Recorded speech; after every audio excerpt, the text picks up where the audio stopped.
Everything you're seeing in this room, I was actually able to rent for $71.48 per day. Now, a lot of producers don't realize this, but you can have access to some of the rarest and most expensive synths in the world, like the ones in this room, without the price tag, just by renting them. But there's a ton of issues that can happen when you're renting gear, so today I'm going to tell you everything you need to know to maximize the amount of sounds, one-shots, and loops you can make with the synths that you're renting. One of the most frustrating things about renting gear, so much wasted time and ultimately wasted money, one of the biggest time savers that I realize in renting all of it. So crucial in getting prepared to use these synthesizers. All right, so we have turned the living room into a synth heaven. One of the most frustrating things about renting gear, any gear, is getting it home and then not being able to use it. And especially with these old synthesizers, a lot of them don't have MIDI, and you should definitely be aware of that for two reasons. Number one, if you're not a great keyboard player and you want to actually be able to draw in your DAW and then speak to one of these synthesizers, you can't do that without MIDI. So the one thing that I would definitely suggest is do your research. The Chroma behind me, it doesn't have MIDI, but in doing your research, you can find individuals that are willing to rent these synths to you that have installed MIDI after the fact. There's a lot of kits and stuff that you can get, and some individuals will actually install these kits so that, you know, a Jupiter or the Chroma, they actually have MIDI. And so then it's so much easier for you over the course of a weekend, 2 or 3 days, to be able to actually work with these synthesizers, get the most out of them, but definitely look into that. So this is what the installed version of the MIDI looks like. You'll have a through so you can connect it to other synthesizers, and you'll have an in and out. So this is what I mean. You definitely want to make sure and check that you have this capability, or it's going to be a really frustrating and ultimately slow time dealing with some of these synthesizers, especially if you're trying to get one-shots and record loops and stuff like that. It's so crucial in getting prepared to use these synthesizers that you actually have an interface. For some individuals that don't have an interface, you can also rent these at your local music store. They're extremely cheap, and out of all of this stuff, I would say you definitely need to have an interface to make any of this make sense. To record the sounds, which you want to be doing.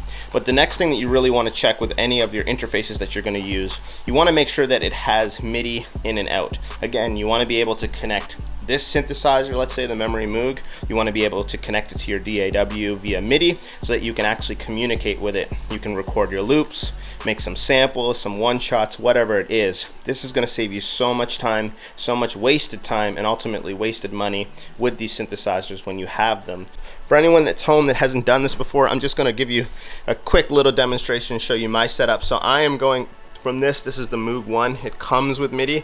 I'm going to be going from the Moog 1 into a harmonizer actually, but we'll ignore that for now. I'm going to be going from the Moog 1 into my interface, and I'm going to be using FL Studio, which is over there, to make all this happen. So the one thing that you want to look at is your MIDI. You have your through, your out, and your in. What we want to do here is we want to go in to the synthesizer, so that we want the MIDI to come out of our DAW and go into our synthesizer here.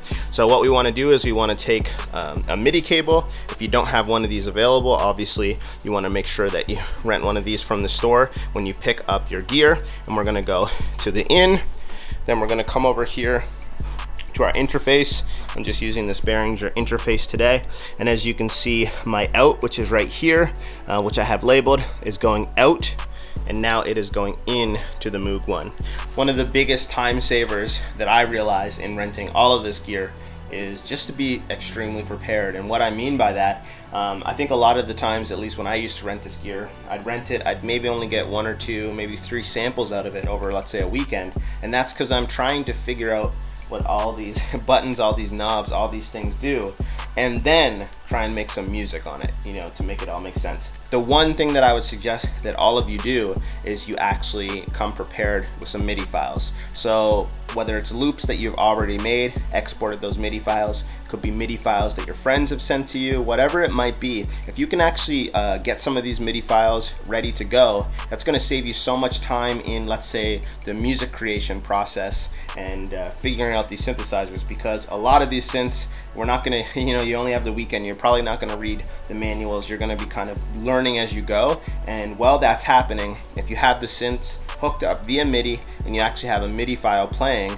already with something that you're super happy with, something that you might have done a couple of days prior, but when trying these synths, sometimes I've had them show up and then literally had to spend hours upon hours just getting them set up correctly because they're so out of tune. I don't understand even how to turn up the volume internally. A lot of them have like one knob for your headphones, one knob for your master, one for your like programmable audio. So these are all things that you can get caught up in, especially with something so old and I guess archaic as like the Chroma over here. It's 50 years old.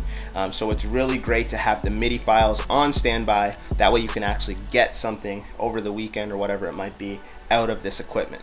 I've been fortunate enough, this is my favorite synthesizer by the way, and I've been fortunate enough to use it several times. One of the things about this is it is extremely noisy, and I realized in figuring out some of the issues with it is that the cables that I was using the wrong cables, and just by simply using the correct cables I was able to get rid a lot of noise on this thing and make these sounds a lot more usable. So I know it doesn't sound that important, but definitely make sure that you're using the right either balanced or unbalanced cables, line levels, all that type of stuff. Again, you can check with the individual at maybe wherever you're renting the equipment from. They should be able to guide you, but it'll be worth the extra $5, $10, $15 to get the right cables to make this all actually usable. And if you do run into an instrument like this, which honestly, even all the wires and everything like that, it still has a crazy hum. Every once in a while when I am recording, I actually have to just give it a tap on top to make it stop making noise. If you run into a situation like that, I would definitely suggest looking at RX. It is one of Isotope's products, and I believe you can rent it on Splice for about 18 bucks a month. If you just rent it for the month, you can actually get rid of the majority of the noise, the fuzz that a synthesizer or a guitar pedal, whatever it might be causing, and that is going to save your sounds, ultimately save you time, and make these sounds a lot more usable in your production. Speaking of all these cables and stuff, I just want to show you, so this is the output on the Moog 1. It's stereo. I think a lot of people today would just imagine that most things are stereo, but take a look at this. This is the predecessor.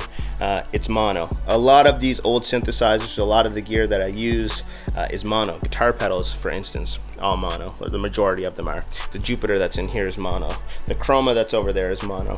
It's really good to know if you're gonna be having stereo or mono outputs, simply for the fact that if you want, you can get something like I have here, which is a harmonizer. I know it's not truly mono, stereo, but you're able to route this from mono into, let's say, the harmonizer, give it a coursing or a wider sounding effect. So just by knowing kind of what's going to be coming out, it's going to be super helpful. This will also be really helpful too if you're in a situation where you might be going from something like this that is mono into something like over here recording your audio into stereo. What I realized a lot of people do in not knowing what's kind of going on here is that they end up recording just a left channel or just a right channel, and they actually don't make it mono. And then they try and convert it after the fact, and you can run into some issues, not only with noise that you might be picking up on the other empty channel, but also just kind of changing the overall dB of the sound that you're recording. So definitely want to look into whether it's mono or stereo. So that's how you can record some of these iconic synthesizers. You can get some really awesome, warm analog sounds, and for a really cheap price. It's really reasonable. And then you can, if you record these right, using some of the techniques that I talked about today, you can actually have these sounds forever. You can use them in your loops, in your one-shot kits, whatever it might be. But this is a really great way to kind of level up your sound without putting, I think this is about 15,000, that's 10,000. I don't even want to say that price back there. Without actually owning some of this stuff, you can get access to those sounds in a really cheap, reasonable way.